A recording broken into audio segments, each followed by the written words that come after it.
Welcome back. Dylan here from Indiverse.io, the world's first and only game marketplace for independently developed tabletop role-playing and standard tabletop games from post-crowdfunding or self-publishing. That wasn't the cleanest intro, but we'll run with it. It's okay. It's okay. It's a Friday. We'll let it off for an easy one.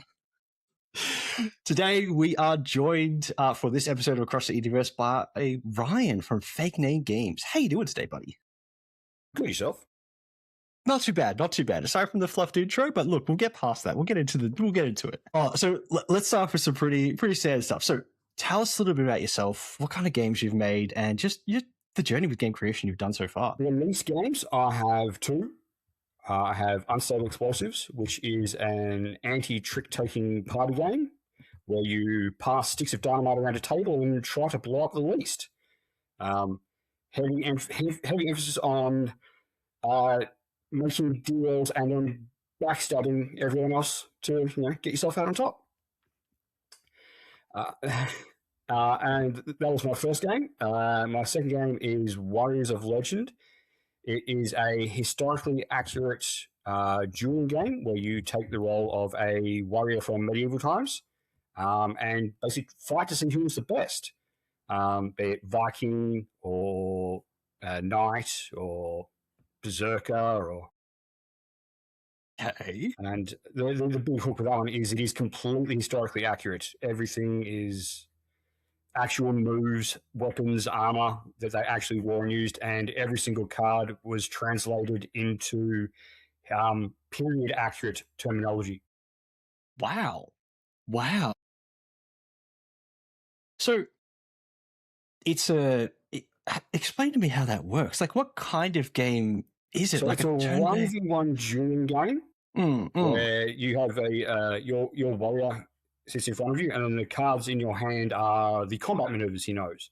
As you play them, they are you swinging your sword at your enemy. But it's unlike a lot of games. There's no you go, I go. I've been doing martial arts for many years, and so I've tried to make it as true to a real fight as I could. And so, like in a real fight, it's not I punch you, you punch me. Chaotic and messy. So it's basically you both play a card at the same time, you flip them over, you resolve it, and you go again. And you just keep going until one of you's dead. Wow. Okay. So it's all about like taking the advantage you can get. Is it like a momentum-based thing where like you can keep pushing your advantages? So simple maneuvers will gain momentum, and then more complicated maneuvers will cost you momentum, and then they will also build together to combine into a big finishing move. Wow. That's cool. That's really cool. Yeah. From like a perspective of like your classic, like you say, it's not a back and forth. It's you're anticipating your opponent and what they're doing based on like. Do I block now? Do I push the attack now? Yeah. I love that. So like simple, fast-paced strategy. That's so cool. Yes, yeah. That's exactly what I was going for. Yeah. That's very neat.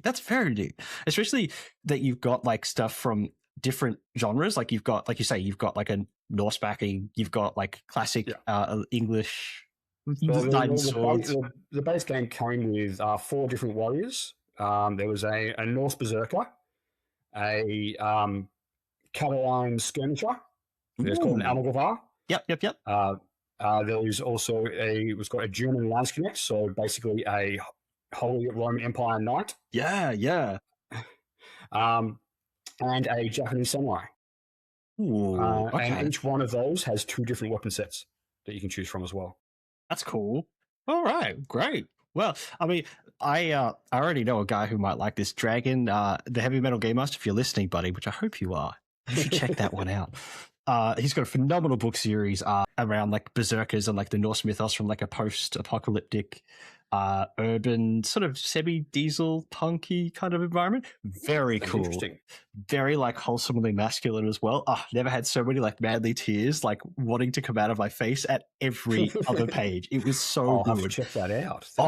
Cannot recommend it. I'll send it to you after the episode. Actually, you know what? Do. I'll put it in the show notes. Everyone who likes their Norse mythos, check out Dragon J, the Heavy Metal Game Master. He's got some sick books. And Dragon, you can enjoy the free plug. Oh, all right. So let's get into games. So you've told us a little bit about what you've created. So those are the two that I've got released already. And they have been published by an indie publisher based in the States called Speed Robo Games. Ooh, cool. And they've been a huge. I started out, they just worked with me, making the Kickstarter campaign, and then eventually just picked me up as a permanent developer. But so what's good is that they've now made me the president of Speed Robo Games Australia. They've been huge for me as well. Then I'm now working on. I wouldn't call it a sequel to Worlds of Legend, but it's going to be called Heroes of Legend. It takes the same system, the same combat system, but instead of being historical warriors, it is fantasy heroes. Ooh, okay. Yep. Paladins, warriors, mages, healers. Yeah. Okay. And the big difference with that one is it's going to have a race and class. So instead of having one large warrior card, it's split into two halves, and you can cross combine them so you can. The Orc Blade Master is one who's designed together, but you could make it a Orc Druid if you want. You can mix and match however you want. And the other big difference is that that one is designed with up to 6 players in mind, whereas was strictly a 1v1 duel. So that turns into a melee more so than a duel. Yeah.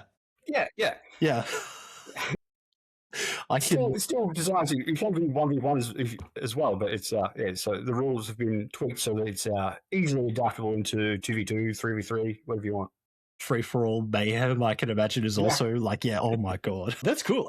Especially when you talk about obviously for the base game, the initial game, you'd just be taking specific archetypes. You've got the samurai, you've got the berserker from the Norse mythos. But here you could just take whatever race that's open in high fantasy settings. You've got all the class builds, you've got all the classic tropey stuff in there that you can do, melee weapons, range weapons, different styles, magic. There's so much versatility that you get in it. Absolutely. And the other thing is that it's going to be doing we're going to do a lot of crossovers with it. So the base box is going to come out, and it's going to be using characters from the game Legacies of Lore. Whoa, okay, yeah. The classic. All the characters from Legacies of Lore are the playable heroes in the base box. Very cool. And then we're also doing a special edition box with it as well. The VTubers duo level, we're making them playable characters in it as well. Cool. Very cool. And it's the kind of thing that you can just be hey, do you want to be a part of this?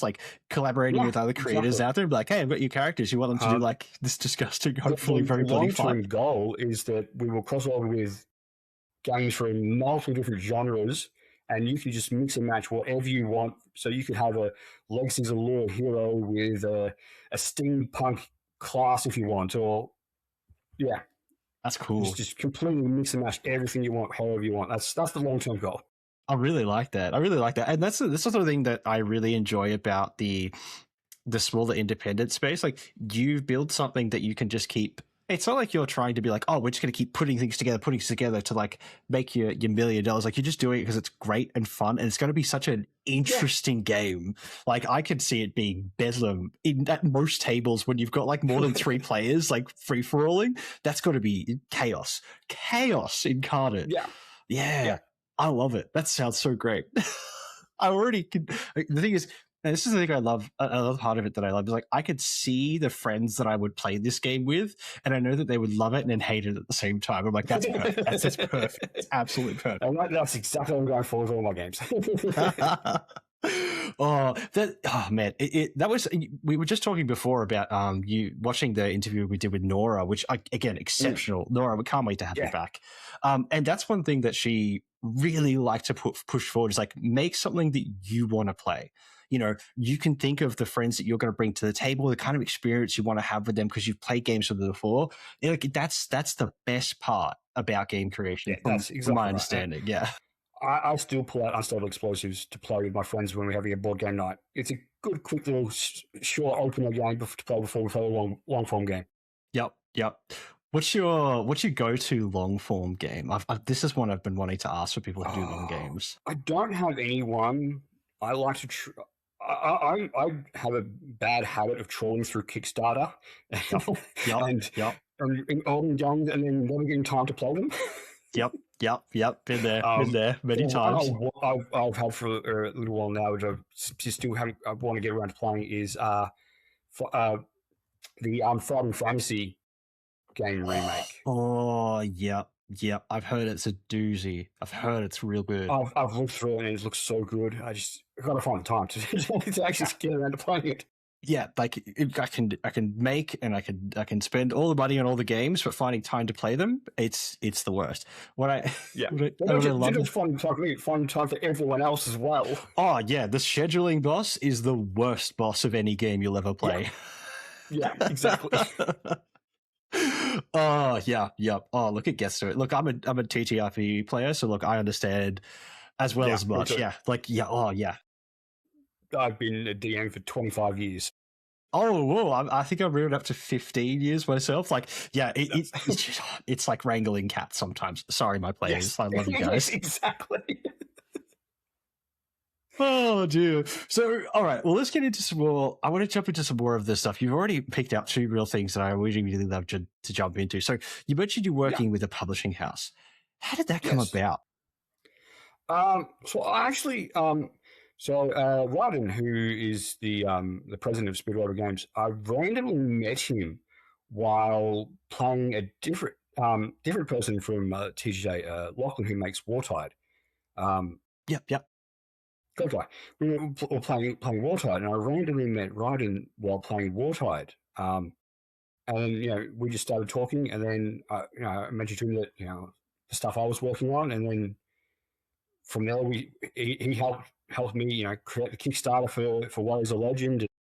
So I did Unstable Explosives Kickstarter all by myself, and it failed. I had never done anything like it before, and I didn't know what I was doing. And then when Ryden helped me with Warriors of Legend, that one succeeded, and we were funded in like an hour and a half. Wow. Congrats. That's a massive achievement. Yeah. Yes. Yeah, it was great. Basically, we just became friends and started and wanted to work together, and went from there. Okay. Yeah. This is it's always an interesting story. Like the one thing that we've always, and I've always known, and I try and say it out loud as much as I can, even though it doesn't feel great to say, is like there's so many great stories out there about how people make it to where they are, like yourself. Like you made a friend and they happen to be in the position they're in, which is awesome. Like amazing for you. You've got two great games out there, a third one cooking away, which you'll have to send me a link to that. If you've got any like playtest material for Heroes of the World, please let me know, because that sounds like so much fun. But it's not like if I asked you, hey, what would you do? What would you tell someone who's making a game for the first time to get to a position that you're at? It's like, well, meeting the right person at the right time it's not really something that you can be like, yeah, you'll turn up. Many things fall into your lap. Yeah, that's it. And like, it's not a thing to be like, hey, you're super lucky and other people should try and get that luck. Like it's not something you can bottle and pass on to someone. And those are the things we try to sort of talk about when we're on this show. But I still love hearing the story about it. It's almost just like a small world kind of anecdote every time. Yeah, the big things, the things people can take away from that is, don't be afraid to, talk to the people you meet through board games. Make friends with people, and you never know what's going to happen. That's right. Yeah, I think, like you said, I think that's the best way to put that kind of anecdotal experience. Like, it's not that you went there looking for that direct connection to that person. It's like you were there just with an open mind and wanting to meet people. And community building is like one of the big things that you need to succeed. Is, well, I guess, get that like understanding that people will find you when you have a community. Like it grows and grows and grows. So that's the main thing that really is joining the TGDA. That's perfect. That put in contact with so many people. Yeah, I've met so many great people through it as well. Yeah, great. Especially because it's like any club, any community space. Like you're all there because you're doing what the community is trying to do, which is either create games, whether you like collect Pokemon cards, whether you do baseball or whatever. Like you've got something there that you're all trying to do together. Yes, exactly. So you talked about going through Kickstarter. So let's talk about the first time that you tried to, when you went solo? Because a lot of people are in the same spot of like, how do I do it the first time? I don't know what to do. So what was what idea, what mentality, what strategy did you go into the very first time you went to Kickstarter? The very first time, I think I had the mindset of, I'll just post this and it will do its thing. Yep. It will just work. Yep. There is so much more that goes into it. Yep. Build it and they will come. Yeah. Look, for some things, it definitely works. And without that frame of reference, like, well, where do you, like, what would you do otherwise? You'd probably spend dozens, if not hundreds of hours going through, like, trawling everywhere on the internet, trying to figure out how do you make a Kickstarter. But I think it's one of those things that it's better to have someone who's either done it before, which you go to your community spaces like TGDA or the art community if you're in role-play games, people who've done it before, found success. And it's not like a success is going to be like it's $100,000 or like 10 times what they put in their funding goal, but just getting to their funding goal. We call that a success. That means they're getting their game out. Absolutely, yeah. Yeah, like finding those people and be like, what did you do? How did you get to there? And then what can we like work out together? What can I take from what you've done and move forward? I think that's probably the best way to go forward when you go in it, especially your first time, for like crowdfunding Kickstarter. Yeah, absolutely. So, okay, you had the first time. We could say we've admitted it wasn't great. It bombed out. It wasn't. Horrible experience for your first time, no doubt. I will say kudos to you for going back to it. I know that there's a lot that could demotivate you from wanting to go back because of just negative first experience, but kudos to you for going back. What happened when you went back with the publishing house? What did they do? What did they change? What advice did they give you? The most basic thing was they made the actual Kickstarter page look a lot better, a lot more polished, a lot more, just better presented. But the big difference was, and again, this is like we were saying earlier, the area a lot of people struggle with, marketing. Yeah. And I'm happy to admit I am terrible at marketing. You can't be good at everything. And like when you're going at it on your own, you kind of have to be at least passable at everything. You'll be great at some things, you'll be good at some things, but some stuff you can't do it all. Yeah. You can do lots of I've found I can make a game, I just can't sell it. People sell themselves short on like what they think selling a game is. And I know what you mean by like, I can't like take it to people and like give them the 5-second pitch and they'll be like, that game sounds great, I'm going to buy it. It's there's so many levels to like, what does selling look like? And I would argue that because you have successfully crowdfunded a game, you have figured that out already. Because you have got people who never heard of your game, probably never heard of you, and they're like, yeah, this game sounds good. Like, I think you've already figured it out. So, I mean, it probably had a bit of help from both sides, but you've probably learned a lot about like what's good about your game, because that's what turned up on the Kickstarter page. And now you could just keep telling that out there. You don't have to reinvent the wheel. You've already figured it out. Well, at least part of it, which is good. Another thing that did help a lot was I took Warriors Legend to PAX as part of the collaboratory. Oh, yeah. Yeah. And it was huge. It really was. I had a Saturday afternoon session and a Sunday morning session.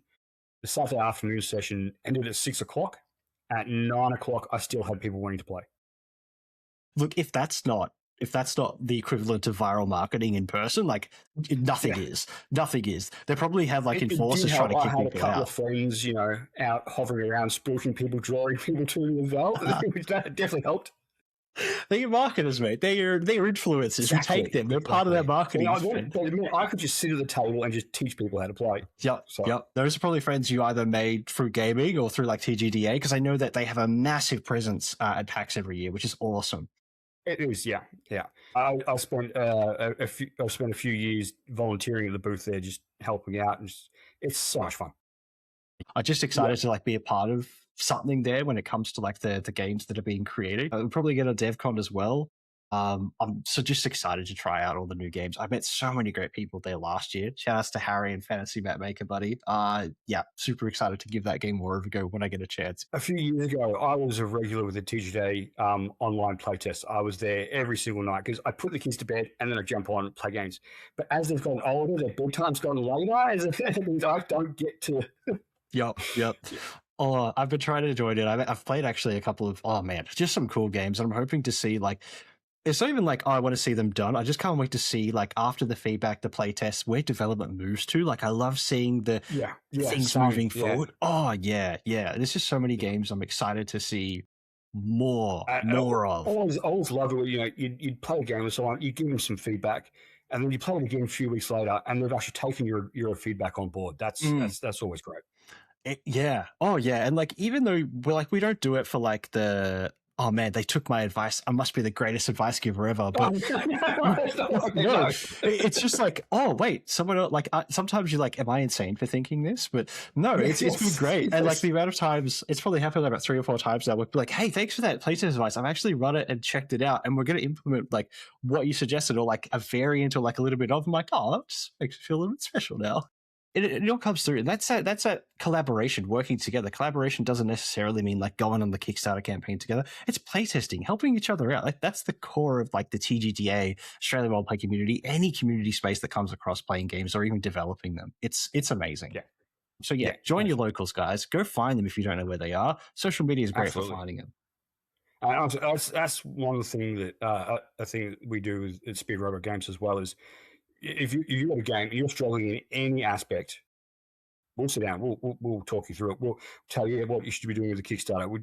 We'll play test your game with you, tell you where you could do better, where what other games we've seen that have tried the same thing and where they failed, and yeah, that's it. So we've gone through some of the Kickstarter stuff. So do you think that you'd ever, now that you've seen how like crowdfunding works for the environment, do you think you'd ever do something in like the self-publishing side of things, or you think that like crowdfunding is the way that most people are going to be making games now? It's tough to say. There's always going to be space for both. I think probably crowdfunding it's so big at the moment, and like you look at the numbers some of the games have been putting up recently, like the Cyberpunk TCG. My Lord, yeah. Absolutely massive. And when you see the independent people seeing those sort of numbers, they're just instantly drawn to it. They want that same success. Yeah, for sure. Like they did like 20-something million for Cyberpunk, if not more. God knows. I forget what the number was now, but it was insane. Ridiculous amounts of money for it. Which, I mean, like, popular franchise, great format, like a popular game. That is a big thing. Having a well-known IP behind you, that makes a big difference. Oh yeah. Cyberpunk, pretty big from what I understand. No, it was. It was massive. Yeah, I mean, we've seen it with things like Lorcana. They got Riftbound now with like League of Legends, with Disney. Like it just massive amounts, and they're popular from like not only a game perspective but a collectible as well. Like some of them turn into just collectible games, which. Look, they've been doing it for a long time. Baseball cards have been around for, 60 plus years, 70. Yeah. Maybe feel a little bit old, but yeah. I'm collecting basketball kids when I was a kid, 35 years ago. Yep. And they're old then. It wasn't a new thing then. Oh, look, showing our age there. Damn. Yeah, we'll just cut that out so we can feel young again. Look, and I agree. There's a lot, like doing anything like this, like going through Kickstarter is a lot of like time, effort, energy, and there will be some financial side of it. Like you're investing a lot to just try and get that piece across. But I can understand how like it feels like that. It's that safety net, because you're like, oh, if I fail, I haven't bought a bunch of games. I haven't got a whole bunch of stuff printed, which you would go down like the self-publishing route. You need it. Stocks in my garage I can't sell. yeah, that's it. Like I can understand that, and it is like a smart way to do it. I've heard this before, where people, especially when it comes to the big end of town, like the Cyberpunk TCG, like there's a part of me that says, did that really need crowdfunding to become the success that it did? No, it did not. It did not. Yeah, not at all. But the other thing, and this is actually something we also do with Speed Robot Games, is we use a crowdfunding platform as a way to get pre-orders. So with the stuff over in the States, they can do a lot of things in-house. They have external publishers to go through for the big stuff, but a lot of the small stuff they can do in-house. So they can set a funding goal of $1. And it's more of a way just to collect pre-orders. So this is how many we need to make to start off, rather than actually being strictly crowdfunding. And that's also a really good way to go about things. If you know you've got this much interest already, then I can print this much. And, yeah. It depends on like what it is and who's putting it together. Like I feel great for it from an independence perspective. Like, your 5 to 10 people studios who've just done like a handful of games, no massive IPs behind them. Like it is good to have that like as like a measurement for like how much really do we think we want to do? Like it's great because you won't have that insight for your very first game. You'll have literally zero. You have nothing to measure against. So how do you sort of figure that out? Very good for that stuff. It's like good for like risk management. When it comes to like investing a lot of money into like printing. Do I print 500 games? Do I print 5,000 games? I have no idea. With printers, the pricing changing so much depending on how much you order, it makes a big difference. My cost per unit changes hugely if I print 50 or if I print 1,000. Well, yeah, massive changes, and like that comes down to everything. That dictates your price, how much leeway you have if you want to go into like brick and mortar retail space, like distribution channels. Like there's so much that it really like helps you make decisions on from a small and independent space. But I guess the thing that always gets me from the other side of the coin is like there's people who are working at these larger companies, like they will have someone who's dedicated to like that sort of analysis and assessment based on like the previous games or things they've done before, and them using it for just a pre-order system to figure out how to profit maximize. And like it could be like people could just want to do it because it's the best place to get new games funded. I can't call on that, but I can also see it being a place where people are like, cool, we don't need to print any more than this amount that's on the Kickstarter plus X% because that's how much we predict it will sell after the fact. It kind of hurts, I think, a little bit in that space. It's taking the good with the bad when it comes to a platform like this, and like GameFound is its own thing as well. Yeah, I think it's something that we, as like a community, whether you're making games or just associated with it in the community, like it's something that it's the good with the bad. It's like D&D for tabletop role-playing games. A lot of people think D&D's okay. Like it's a solid 5 out of 10, but it's the greatest like gateway into TTRPGs because everybody knows it. Yeah. It's like the Coca-Cola. Exactly right, yeah. It's like you might not like it all that it does, but it's going to get more of your friends to play the other cool games you actually want to play. You're just going to run them through some like high fantasy sandbox for a little bit of time. Yeah. No, that's exactly right. Exactly. Yeah. I've had that exact conversation with a few friends before as well.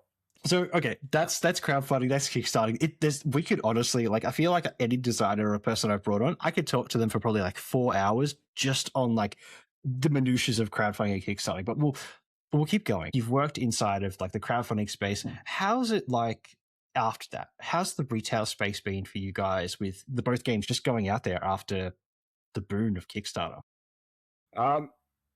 So actually, Warriors of Legend, so the Kickstarter was great. It went really well. And then I had a launch party for it. I booked out some space in a gang store in the city, and had a little tournament, and had prizes and everything. Cool. And that didn't go so great, honestly. Oh, really? Okay. It was good, but just less people than I'd hoped. Okay. More than I'd feared, but less than I'd hoped for. Okay.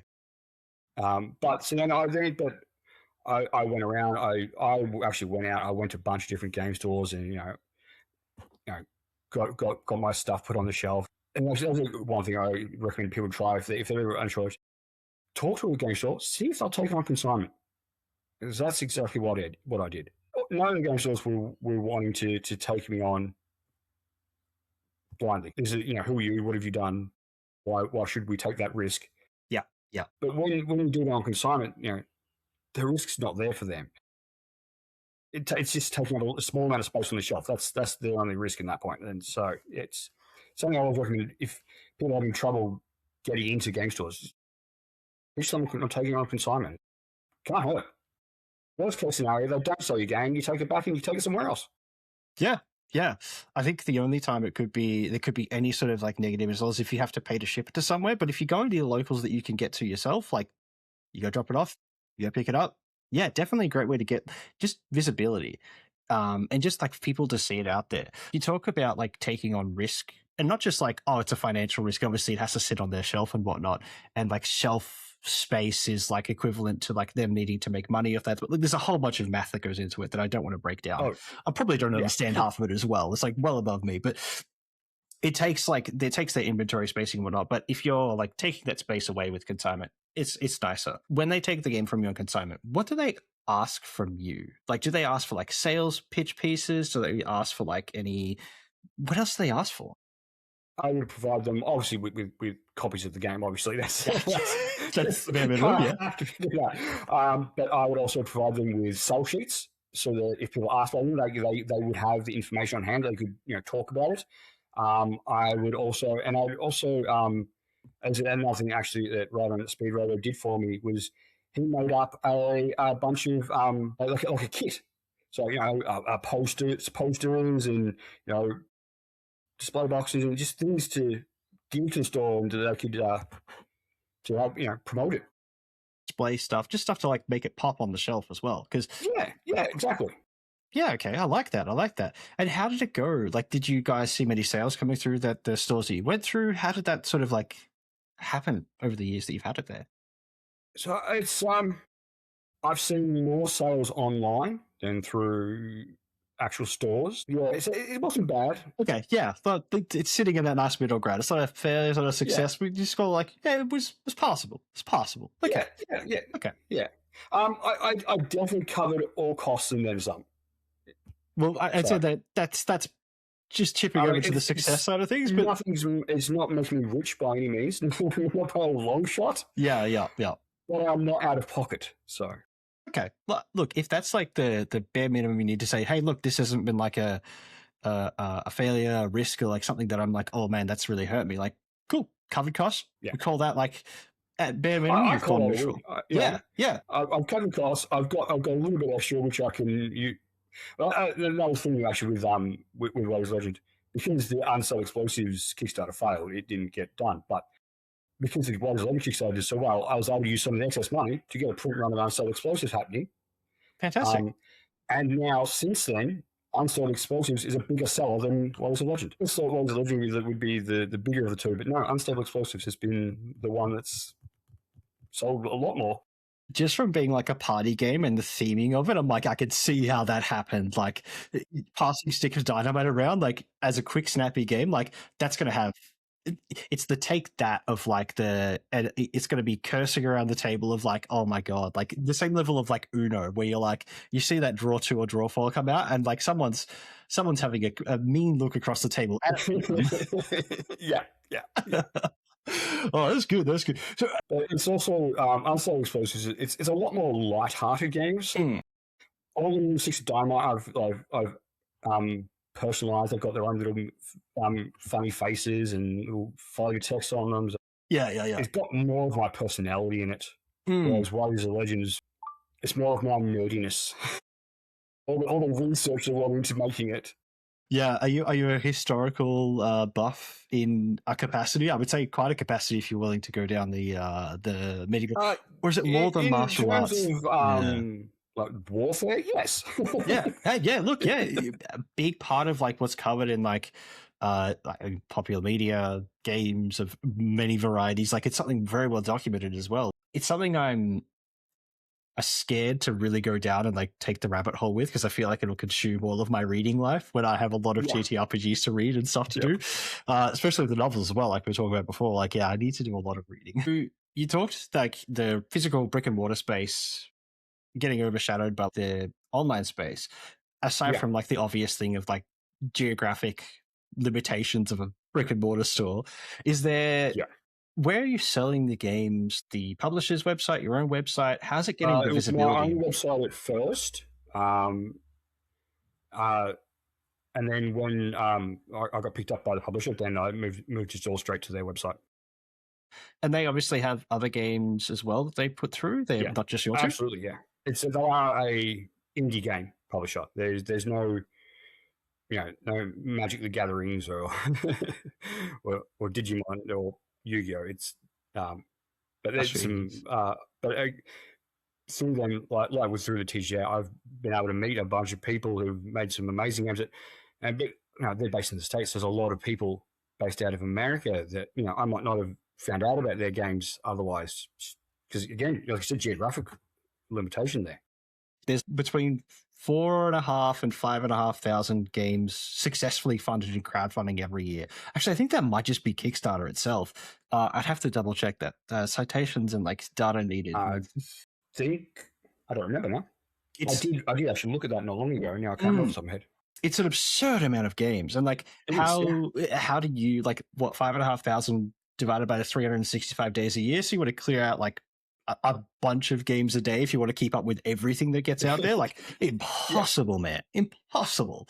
But at least you've got people in the community that like they can send you on the right way to find like this is a great game, that's a great game, you'll like this, you'll like that. And I think it speaks volumes to the amount of types of gamers that we have gotten out of especially the COVID years. The amount of games I've heard that were developed in COVID, like the COVID years, because people had nothing to do, or people got into board games because they had nothing to do. Yep. Which is great. Like there's plenty more stuff, and you'll always find something that you want to find. Which absolutely I'm always about. So online spaces outside of your publisher. Do you guys sell anywhere else, or that's just entirely on the publisher side of things? It's just on the publisher's website, yeah. Okay. We'll have to make sure to chuck that in the show notes as well, just because people might want to check out. Look, the amount of like history and like warfare buffs I have met through my time at Indiverse, like there's plenty of people who need to try out this game. Actually, that's one thing I've noticed from doing Warriors Legend. Number of the overlap between warfare buffs or martial artists or just combat enthusiasts and card gamers or board gamers is quite large and quite a big overlap. Yeah. Okay.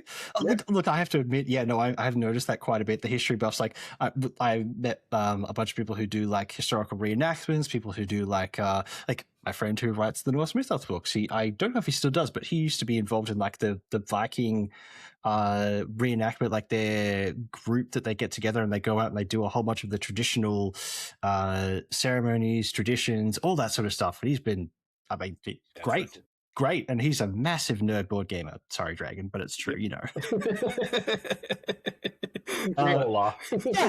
We wear like a badge of honor. So this is one we like to ask every single person that comes on board, because it's always interesting to hear what people's like response is for this one. So let's go back to day one of creating your very first game, and maybe not even Unstable Explosives.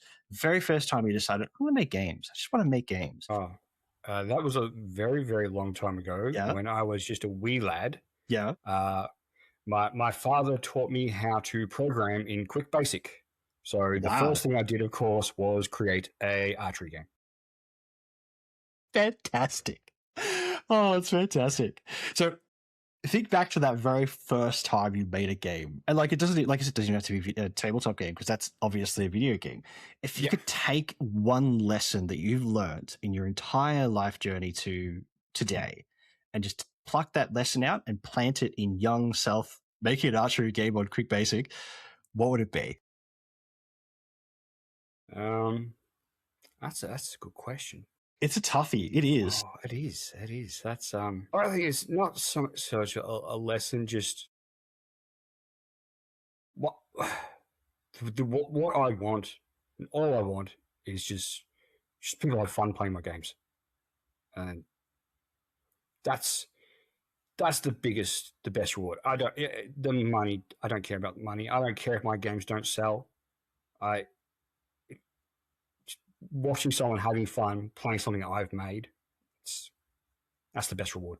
Yeah, I can understand that wholeheartedly. It's not a lesson. I think it's something that you just hold and hang on to. And it's like, there'll be times, no doubt, in the creative life where you might lose focus of that, because, life's happening, stuff's doing, the game's like either not fitting right, or you haven't got the space for it. And just like wishing that you could just have that as like your mantra for your entire creative space always. It's like, hey, it doesn't matter if this isn't working, as long as people are having fun with what I create. That's it. Yeah. It's such an indie response to that question, because that's why you do it. Like, why else would you? Because like, you're an indie, you're like, that the likelihood of you being the next big blow up thing is like, probably not. But the people who do find the game that you that you create or like find that enjoyment, like that's worth its weight in gold, if Absolutely. in diamonds at this point, basically. Because and like in gasoline, in toilet paper for the COVID years. Yes. Oh yeah. Hey, look, and that's great. That's great. So it's something I think you'll always get as well. Like you'll always find people who are going to appreciate the thing that you put out there. So we've got that all out the way. Is there anything else that you wanted to shout out, talk about? Anyone you wanted to shout out or talk about before we do a wrap up? Got to shout out again, right on from Speed Robo Games. No, I wouldn't be here now without him. He's been huge. Amazing. But also the TGDA. Everybody there's been great.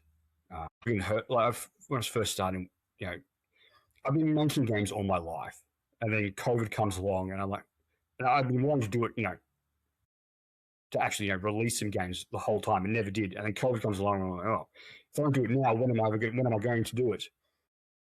Never heard of TGA before, and then a friend of mine goes, "Hey, there's this group I found on Facebook. You should check them out."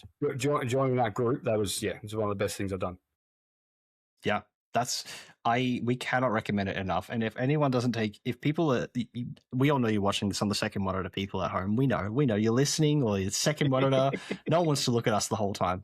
But if there's one thing that we can tell you to do, join your local game, either design community, players community, playtest groups. Like all of those things are gold mines for either information, for help, for support.